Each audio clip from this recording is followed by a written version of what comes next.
గత బీఆర్ఎస్ ప్రభుత్వంపై రైతు బంధు వ్యవహారంలో తీవ్ర విమర్శలు వెల్లువెత్తుతున్నాయి.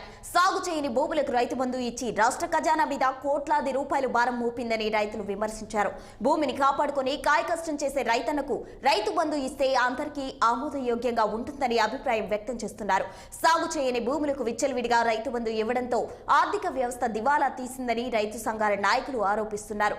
అసలు రైతు బంధు ఎవరికి ఇవ్వాలి, ఎంతవరకు ఇవ్వాలి అనే అంశాలపై స్థానిక రైతు సంఘాల నాయకులతో మా సిద్దిపేట ప్రతినిధి స్వామి మరింత సమాచారం అందిస్తారు.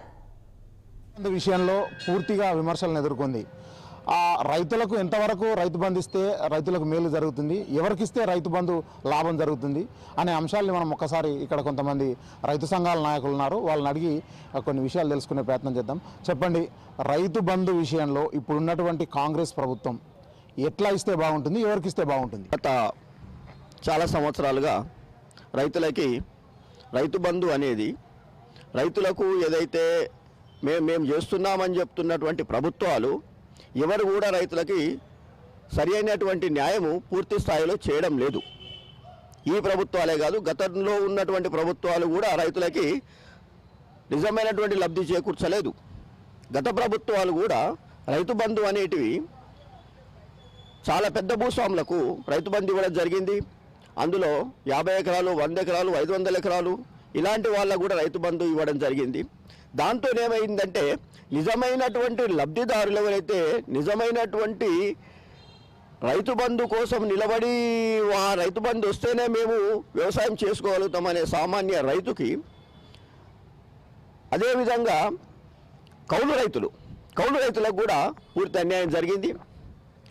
ఈ కొత్త ప్రభుత్వాలు ఇప్పుడు వచ్చినటువంటి ప్రభుత్వము దాన్ని దృష్టిలో ఉంచుకొని గత ప్రభుత్వాలు చేసినటువంటి తప్పు కాకుండా రైతులకు పనిముట్లు, రైతులకు ట్రాక్టర్లు, రైతులకు విత్తనాలు, రైతులకు పురుగు మందులు, ఎరువులు ఇలాంటివి ఉచితంగా ఇచ్చి రైతులకు ఒక రైతు బ్యాంక్ సిండికేట్, ఒక బ్యాంక్ అన్నమాట, విత్తనాల బ్యాంకును ఏర్పాటు చేసి రైతులకు ఉచితంగా విత్తనాలు, ఎరువులు ఇచ్చేటటువంటి దిశగా ఈ ప్రభుత్వము నిర్ణయం తీసుకొని దాన్ని అమలు చేస్తే చాలా బాగుంటుంది.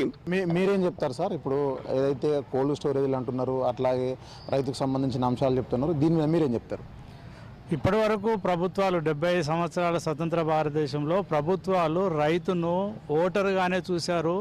రైతుకి ఏం చేస్తే మాకు ఓట్లు పడతాయి అనే ఆలోచనలో ఉన్నారు తప్ప ఇప్పటి వరకు కూడా రైతులు చిత్తశుద్ధితోటి రైతును రాజును చేస్తామని మాటల్లో ఉన్నాయి తప్ప చేతల్లో లేవు. నిజంగా రైతును రాజును చేయాలి అంటే, రైతు వ్యవస్థను పూర్తిగా ప్రక్షాళన చేయాలి అంటే ఈ వ్యవసాయాన్ని పరిశ్రమగా ప్రభుత్వాలు గుర్తించాలి. పరిశ్రమగా గుర్తిస్తే ఏంటంటే ఇప్పుడు ఉన్నటువంటి ప్రభుత్వాలు రైతును ఒక యాచకునిగా మారుస్తున్నాయి, ఒక భిక్షగానిగా మారుస్తున్నాయి. ఎప్పుడు రైతు బంధు పడుతుందా, ఎప్పుడు ఈ డబ్బులు వస్తాయా, ఆ డబ్బులు వస్తాయా అని చూస్తున్నారు తప్ప నిజంగా రైతును ప్రోత్సహించే పద్ధతిలో ప్రభుత్వాలు పనిచేయట్లేదు. ఇప్పుడు రైతును ప్రభుత్వాలు పనిచేయించాలనంటే రైతుకు మార్గదర్శక ప్రణాళిక ఇవ్వాలి. ఇప్పుడు ఉన్నటువంటి మన తెలంగాణలో చూసుకుంటే ప్యాడీ ఉత్పత్తి మాత్రమే ఉంది, కానీ మనిషి ఒక ప్యాడీ పండిస్తే ప్రజలకు సరిపోతుందా? చిరుధాన్యాల పెంపకం అనేది లేనే లేదు, ఉత్పత్తి అనేది లేనే లేదు. తర్వాత ఆ పండ్ల తోటలు చాలా అవసరము మనిషికి, పోషక విలువలు, మినరల్స్ వచ్చేటి పండ్ల తోటలు. ఆ పండ్ల తోటల పెంపుదల గురించి ప్రణాళికలు లేవు.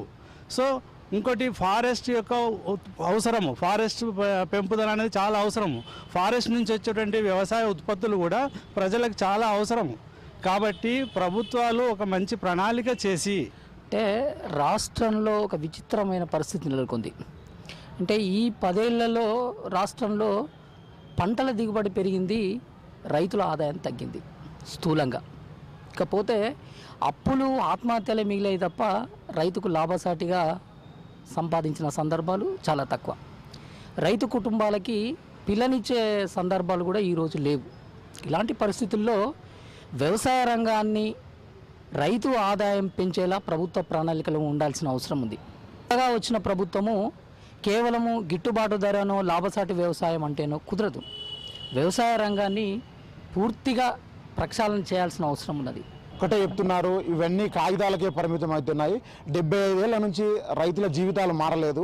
రైతులకు సంబంధించి పూర్తిగా ప్రక్షాళన చేయాలి. రైతుకు సంబంధించినటువంటి ఈ రోజుల్లో రైతు అంటే చాలా సామాన్యుడిగా మారిపోతా ఉన్నాడు. రైతు కొడుకు కానీ రైతు కూతురు కానీ ఒక పెళ్లి చేయాలంటే కూడా దీనమైన స్థితిలో ఉన్నారు. ఏదైతే పంటలు పెరుగుతున్నాయి కానీ రైతులకు ఉన్నటువంటి ఆదాయం పెరుగుతలేదు. దీని మీద రాష్ట్ర ప్రభుత్వం పూర్తి స్థాయిలో ప్రక్షాళన చేసి ఒక రైతుకు గిట్టుబాటు ధరనే ముఖ్యం కాదు, పంటల మీద దృష్టి పెట్టి కూడా ఇదంతా ప్రభుత్వం ప్రక్షాళన చేసి చెప్తా ఉన్నారు. ఇది సిద్దిపేట జిల్లా నుంచి తాజా